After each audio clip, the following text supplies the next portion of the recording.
This video explains how to buy shares of FuelCell Energy Inc. as an educational walkthrough.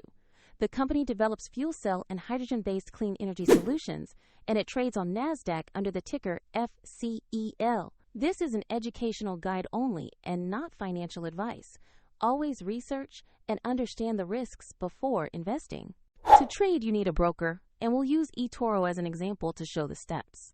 After registering, you'll verify your account, typically with an ID, and add funds to enable purchases. Use the platform's search box and enter the ticker FCEL to find FuelCell Energy Inc. Select the listing that shows NASDAQ to ensure it is the correct stock. On the asset page, review the basic company description and the price chart to see recent movement. Confirm the symbol reads FCEL and the exchange is NASDAQ before you proceed. Tap Invest or Buy, enter the amount you want to allocate, then carefully review the order details before confirming. If the market is closed, your order may be queued as a pending market order, and if you don't have enough funds, the platform will prompt you to add money before the purchase completes. After execution, your FCEL position will appear in your portfolio and transaction history. Find the eToro link in the description if you want to visit the platform.